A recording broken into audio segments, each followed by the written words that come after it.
ಹಾಗೆ ಒಳ್ಳೊಳ್ಳೆ ಪ್ಲೇಸ್ಗಳಿದ್ದಾವೆ. ಸೊ ಅದನ್ನು ನಿಮಗೆ ತೋರಿಸುವಂಥ ಪ್ರಯತ್ನ ಮಾಡ್ತೀನಿ. ಸೊ ಬನ್ನಿ ಇವಾಗ ಒಳಗಡೆ ಒಂದೊಂದು ಹಂತವಾಗಿ ನಿಮ್ಗೆ ತೋರಿಸ್ತೀನಿ. ನಾವು ಇರೋದೇ ಒಳಗಡೆ ವಿಶ್ವಶಾಂತಿ ಆಶ್ರಮ ಅಂತೇಳಿ ಒಳಗಡೆ. ಸೊ ಬನ್ನಿ ಅದನ್ನು ಎಕ್ಸ್ಪ್ಲೋರ್ ಮಾಡೋಂಥ ಪ್ರಯತ್ನ ಮಾಡ್ತೀನಿ ಹೆಂಗಿದೆ ಅಂತೇಳಿ ಪ್ರತಿಯೊಂದನ್ನು ತೋರಿಸ್ತೀನಿ ಬನ್ನಿ. ಸೊ ಸ್ನೇಹಿತರೆ, ಇವಾಗ ನಾವು ವಿಶ್ವಶಾಂತಿ ಆಶ್ರಮ ಇದೆಯಲ್ಲ ಒಳಗಡೆ ಎಂಟ್ರಿ ಆಗ್ತಾ ಇದ್ದೀವಿ. ಒಳಗಡೆ ಎಂಟ್ರಿ ಆದ ತಕ್ಷಣ ಹೆಂಗಿದೆ ಅಂತ ನೋಡಿ. ಸೊ ಒಳಗಡೆ ಎಂಟ್ರಿ ಆದ ತಕ್ಷಣ ಹನುಮಾನ ಮಂದಿರ ಇದೆ ಲೆಫ್ಟ್ ಸೈಡಲ್ಲೇ. ಸೊ ನೀವು ನೋಡ್ಬೋದು. ಸೊ ಈ ಕಡೆ ಬಂದರೆ ಬೈಕು ಕಾರ್ ಪಾರ್ಕಿಂಗ್ ಇದೆ. Bike car parking, two wheeler 4 wheeler ಎರಡಕ್ಕೂ ಪಾರ್ಕಿಂಗ್ ಇದೆ. ಸೊ ಎಂಟ್ರೆನ್ಸ್ ಹೆಂಗಿದೆ ನೋಡಿ ತೋರಿಸ್ತೀನಿ.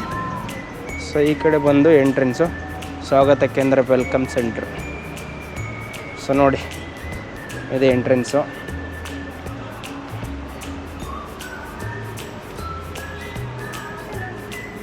ಸೊ ಸ್ನೇಹಿತರೆ ಅದಾಯ್ತಲ್ವ, ಅದಾದಮೇಲೆ ಇಲ್ಲಿ ನೋಡಿ ಇಲ್ಲಿ ಯಾವುದು 3 ಕೊಟ್ಟಿದ್ದಾರೆ. ಗೀತಾ ಮಂದಿರ, ಗಾಯತ್ರಿ ಮಂದಿರ, ಗುರು ಸಮಾಧಿ ಅಂತೇಳಿ. ಸೊ ಈ 3 ಮಂದಿರ ತೋರಿಸ್ತೀನಿ ಬನ್ನಿ.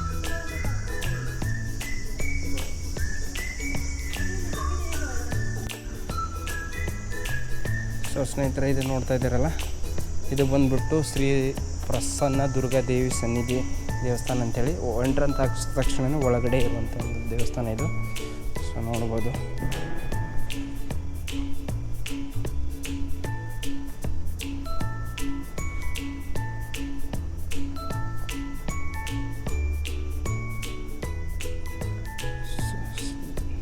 ಜೈ ಶ್ರೀರಾಮ್, ಜೈ ಶ್ರೀರಾಮ್. ಸ್ನೇಹಿತರೆ ನಾವು ಎಂಟ್ರೆನ್ಸ್ ಆದ ತಕ್ಷಣವೇ ದುರ್ಗಾದೇವಿ ಇದು ನೋಡಿದ್ವಿ. ಅದಾದಮೇಲೆ ಇದು ತುಳಸಿ ಕಟ್ಟೆ. ಇದು ತುಳಸಿ ಕಟ್ಟೆ ಬನ್ನಿ ನಿಮಗೆ ಇವಾಗ ಇಲ್ಲಿ ಕಾಣಿಸ್ತಾ ಇದೆಯಲ್ಲ, ಇದು ಬಂದುಬಿಟ್ಟು ಶ್ರೀ ವಿಶ್ವರೂಪ ವಿಜಯ ವಿಠಲ ದೇವರ ಮೂರ್ತಿದು. ಸೊ ಇದು ಸುಮಾರು 36 ಅಡಿ ಎತ್ತರ ಇದೆ ಅಂತ ಹೇಳ್ತಾ ಇದ್ದಾರೆ. ಸೊ ನೋಡ್ಬೋದು ಇದು ವಿಜಯ ವಿಠಲ ದೇವಸ್ಥಾನ. ಅದಾದಮೇಲೆ ಈ ಕಡೆ ಇಲ್ಲಿದೆ ಅಲ್ಲ ಆದಿಲಕ್ಷ್ಮಿ, ಸಂತಾನಲಕ್ಷ್ಮಿ, ಆದಿಲಕ್ಷ್ಮಿ, ಸಂತಾನಲಕ್ಷ್ಮಿ, ಗಜಲಕ್ಷ್ಮಿ, ಆಮೇಲೆ ಧನಲಕ್ಷ್ಮಿ ಅಂತೇಳಿ 4 ದೇವಸ್ಥಾನ ಇದೆ. ಅದಾದಮೇಲೆ ಇಲ್ಲಿ ಶ್ರೀರಾಮ ತಾರಕ ನಿಧಿ ಅಂತ ಸ್ಥಾಪನೆ ಅಂತ ಕೇಳಿದ್ದಾರೆ. ಶ್ರೀರಾಮನ ತಾರಕ ನಿಧಿ ಸ್ಥಾಪನೆ ಅಂತೇಳಿ. ಸೊ ಇದು ಇದೆ.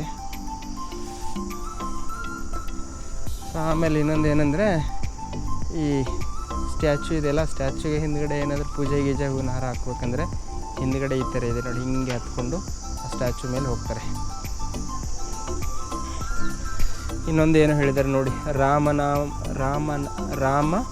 ನಾಮವನ್ನು ನುಡಿ ನುಡಿ, ರಾಮ ಕ್ರೋಧಗಳ ಬಡಿ ಬಡಿ, ಪುರಂದರದಾಸರು ಭಾವ ಭಕುತಿ ವೀರ ಜ್ಞಾನ, ಭಾವತಾರಕ ಶ್ರೀರಾಮ ನಾಮ. ಆದಿಲಕ್ಷ್ಮಿ, ಸಂತಾನಲಕ್ಷ್ಮಿ, ನಿಂಗೆ ನೋಡಿ ಯಾವ್ದು ಬೇಕಾದ್ರೆ ಇಲ್ಲಿ ಸಂತಾನಲಕ್ಷ್ಮಿ.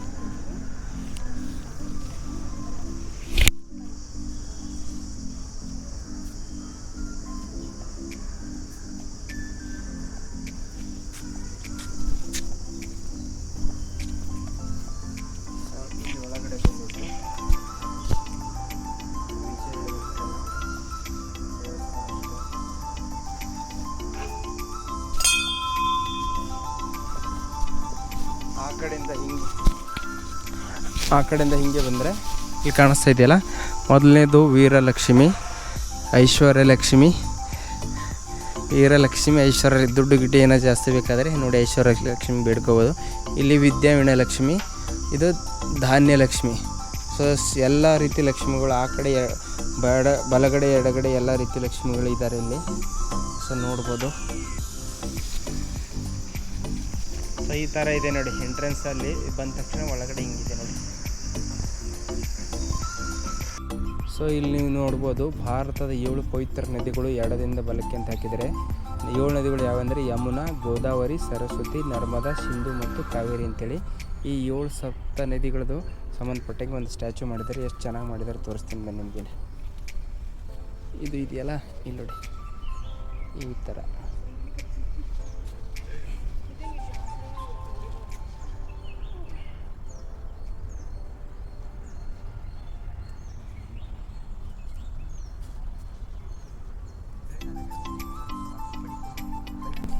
ಈ ಒಂದು ಮಹಾಭಾರತಕ್ಕೆ ಸಂಬಂಧಪಟ್ಟಂಗೆ ಒಂದು ಸ್ಟ್ಯಾಚು ಇದೆ, ತುಂಬ ಅದ್ಭುತವಾಗಿದೆ. ಬನ್ನಿ ನಿಮ್ಗೆ ತೋರಿಸ್ತೀನಿ.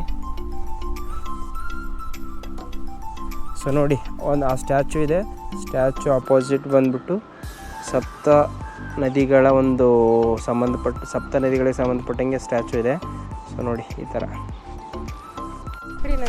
ಸೊ ಸ್ನೇಹಿತರೆ, ನಮ್ಗೆ ಇನ್ನೊಂದು ಅದ್ಭುತವಾದ ದೃಶ್ಯನ ನಿಮಗೆ ತೋರಿಸುವಂಥ ಪ್ರಯತ್ನ ಮಾಡ್ತೀನಿ. ಅದಕ್ಕಿಂತ ಮುಂಚೆ ಇನ್ನೊಂದೇನೆಂದರೆ, ಈ ಮಹಾಭಾರತದಲ್ಲಿ ಒಂದು ದೃಶ್ಯ ಬರುತ್ತೆ. ಯಾವುದಂದರೆ,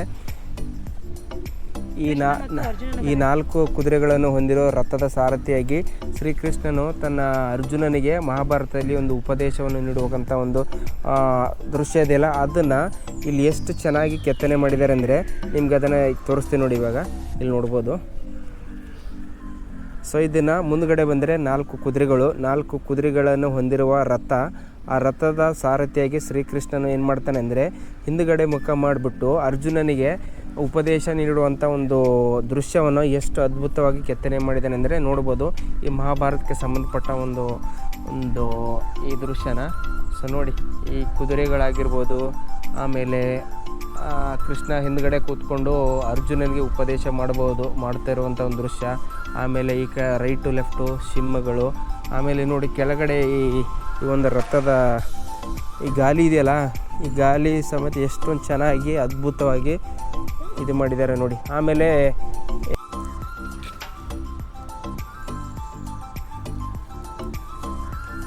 ಈ ರಥ ಇದೆಯಲ್ಲ, ರಥ ಒಳಗಡೆ ಎಂಟ್ರೆನ್ಸ್ ಇದೆ. ಸೊ ಬನ್ನಿ ಒಳಗಡೆ ಎಂಟ್ರೆನ್ಸ್ ಯಾವ ರೀತಿ ಇದೆ ಅಂತ ತೋರಿಸ್ತೀನಿ. ಸೊ ಈ ರಥ ಇದೆಯಲ್ಲ, ಈ ರಥದ ಒಳಗಡೆ ಬಂದು ಕೆಳಗಡೆಯಿಂದ ಬಂದರೆ ಎಂಟ್ರೆನ್ಸ್ ಇದೆ. ಈ ರೀತಿ ನೋಡಿ, ಶ್ರೀ ಭಗವದ್ಗೀತಾ ದರ್ಶನ ಮಂದಿರ ಅಂತಿದೆ. ಸೊ ಇದು ಎಂಟ್ರೆನ್ಸು.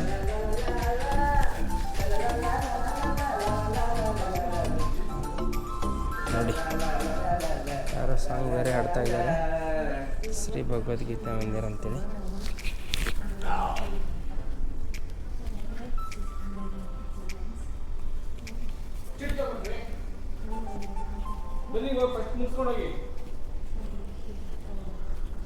ಸರ್ ಹೋಗ್ಬೋದಾ ಒಳಗಡೆ?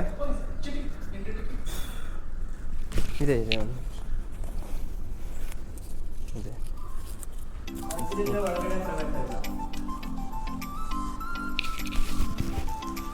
ಸೊ ಬನ್ನಿ, ನಿಮ್ಗೆ ಇನ್ನೊಂದೇನೆಂದರೆ, ಸೊ ಬನ್ನಿ ಒಳಗಡೆ ನಿಮಗೆ ಬಂದರೆ ಶ್ರೀ ಭಗವದ್ಗೀತಾ ಮಂದಿರ ಒಳಗಡೆ ಎಂಟ್ರಂತ ಆದ ತಕ್ಷಣವೇ ಸೊ ಯಾವ ರೀತಿ ಸ್ಟ್ಯಾಚು ಇದೆ ಅನ್ನೋದನ್ನು ನಿಮ್ಗೆ ತೋರಿಸ್ತೀನಿ ಬನ್ನಿ. ಸೊ ನೋಡೋಕ್ಕಂತೂ ಬ್ಯೂಟಿಫುಲ್, ಅಷ್ಟೇ ಅದ್ಭುತವಾಗಿದೆ. ಸೊ ಬನ್ನಿ, ನಿಮಗೆ ಈ ಸ್ಟ್ಯಾಚುನ ಕೃಷ್ಣನ ಬೇರೆ ಬೇರೆ ನಾನಾ ರೂಪಗಳಲ್ಲಿದೆ ಅಂತ ಹೇಳ್ತಾ ಇದ್ದಾರೆ. ಅದಕ್ಕಿಂತ ಕೆಳಗಡೆ ಶ್ರೀಕೃಷ್ಣನು ಅರ್ಜುನನಿಗೆ ಒಂದು ಆಶೀರ್ವಾದ ಮಾಡಿರೋಕ್ಕಂಥ ಒಂದು ದೃಶ್ಯನ ನೋಡ್ಬೋದು. ನೋಡೋಕ್ಕಂತೂ ಅಷ್ಟೇ ಇಲ್ಲಿ ಒಳಗಡೆ ಜಾಗ ಅಷ್ಟೇ ಪೀಸ್ಫುಲ್ಲಾಗಿದೆ. ಅದಕ್ಕಿಂತ ಅದ್ಭುತವಾಗಿರೋಂಥ ಸ್ಟ್ಯಾಚುನ, ದೇವರ ಒಂದು ಸ್ಟ್ಯಾಚುನ ಇದೆ. ಇದನ್ನು ಕೃಷ್ಣನ ಬೇರೆ ಬೇರೆ ರೂಪಗಳಂತ ಹೇಳ್ತಾ ಇದ್ದಾರೆ. ಸೊ ಬನ್ನಿ, ಇದ್ರದ್ದು ನಿಮ್ಗೆ ಒಂದು ರೌಂಡ್ ಹಾಕಿ ತೋರಿಸ್ತೀನಿ ಹೇಗಿದೆ ಅಂತಿದೆ. ಸೊ ಬನ್ನಿ, ಕಶ್ಯಪ ಇಲ್ಲಿ ನೋಡಿ, ಸುತ್ತಮುತ್ತಲು ಅವು ಏನು ಪಿಲ್ಲರ್ ಇದೆಯಲ್ಲ, ಪ್ರತಿಯೊಂದು ಪಿಲ್ಲರು ಬೇರೆ ಬೇರೆ ದೇವರ ಒಂದು ಸ್ಟ್ಯಾಚುಗಳಿದ್ದಾವೆ. ಅಲ್ಲ ಕಶ್ಯಪ ಇದ್ದ, ಇಲ್ಲಿ ಬಂದರೆ ಅತ್ರಿ ಅಂತೆ. ಆಮೇಲೆ ನಾನು ನಿಮ್ಗೆ ತೋರಿಸ್ತೀನಿ.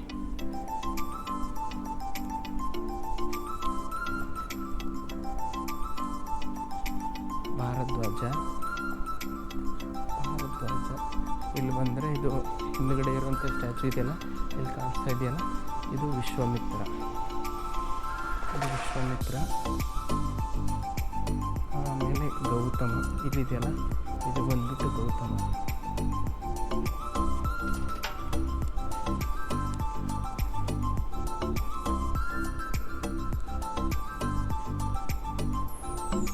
ಜಮದಗ್ನಿ ಋಷಿ.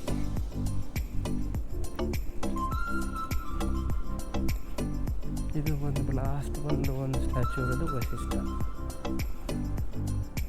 ಸೊ ಅಷ್ಟು ಚೆನ್ನಾಗಿ ಬಿಲ್ಟ್ ಮಾಡಿದ್ದಾರೆ.